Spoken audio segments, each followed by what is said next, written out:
Hello, and welcome to this review of the Prince's Trilogy historical romance book series by Elizabeth Hoyt. I'm Olivia, your new favorite resource for book recommendations you can easily screenshot, and you're watching Random Olive Reads.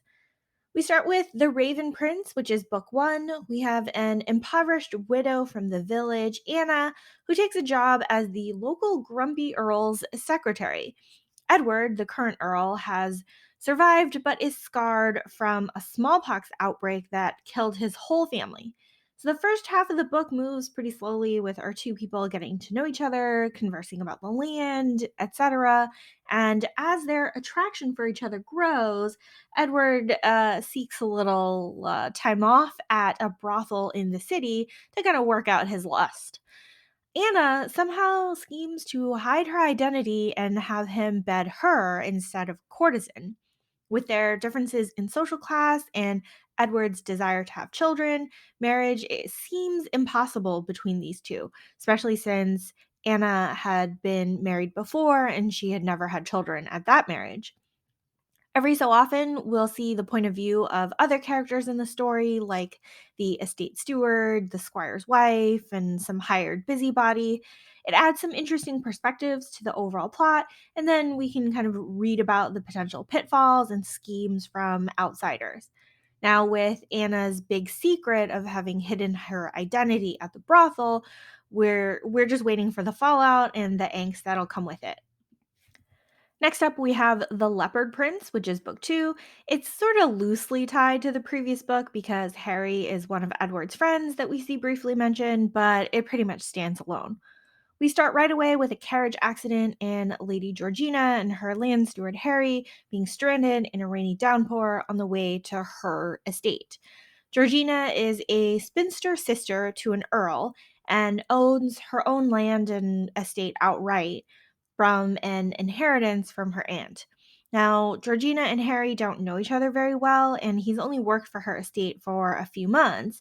But on this trip, the attraction between these two begins. As they arrive at her estate, they find that the neighboring lands have found poisoned sheep, and they believe that Harry is the cause. Now, he has a reason to hold a grudge against the neighboring nobleman, so he's kind of the prime suspect for foul play. Now, Georgina doesn't believe that Harry is responsible and helps him to investigate. Now, at some point, these two grow closer, they start an affair, but there's this social class difference and this employer employee relationship that causes tension and angst. So here's another book with a few alternate points of view from Georgina's sister, the dastardly neighbor, etc. And we eventually find out who's responsible for the sheep killing in the end, and it's actually a very interesting plot twist. The third book in the series is The Serpent Prince. Now, in this one, we have a ship captain's daughter, Lucy, who finds an unconscious, injured, naked man on her walk home from the village. She takes him home to recover and finds out that Simon is actually a viscount who has been attacked. Simon comes across as a fanciful, good natured fellow, but he's actually committed to seeking revenge on the men who conspired to murder his brother. This book has pretty much two distinct halves. The first in the sleepy village where Lucy lives, showing Simon's recovery and the flirting and the banter. The second half, the plot moves to London, and we're more focused on Simon's revenge and backstory. We meet his sister in law, his niece, and all these other men who are part of this conspiracy.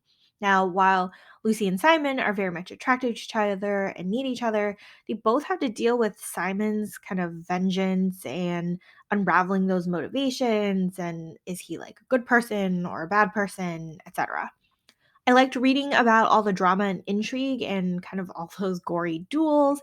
And of course, Simon's friends, who are the main male characters from the first two books, make their appearances very briefly as well. The last book in the series is just a little novella. It is The Ice Princess, and it is a novella about the madam from the famed brothel Aphrodite's Grotto. We first met Coral in book one of the series, and now it's several years later. She's running the brothel. She and a specific ship captain, Isaac, have sort of been at odds. He doesn't quite approve of her establishment, and he's always annoyed that his sailors have come to her brothel whenever they have shore leave.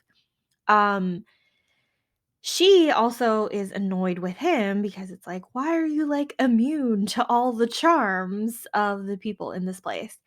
At some point, when the majority owner of the grotto and overall skeezy guy puts Coral up for a prize from a card game, the captain steps in to win her.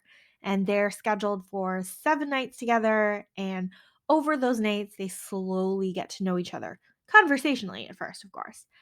This was a pretty quick paced novella, relatively low angst, relatively low external drama, and you don't need to read the other books in the series to appreciate it. Overall thoughts. Now, the theming of this series has like a fairy tale sort of woven throughout. So, The Raven Prince has little excerpts of possibly a published book about the Raven Prince. The Ice Princess also has like a little quote at the beginning of every chapter. Throughout The Leopard Prince, we have Georgina telling the story of the Leopard Prince over the course of the book to Harry. And then in The Serpent Prince, we have Simon telling this story that he made up about the Serpent Prince to Lucy. So it's probably filled with all sorts of symbolism that kind of goes over my head. So I tended to skim those parts. But if you like seeing those external elements woven into the story, you might really like this series.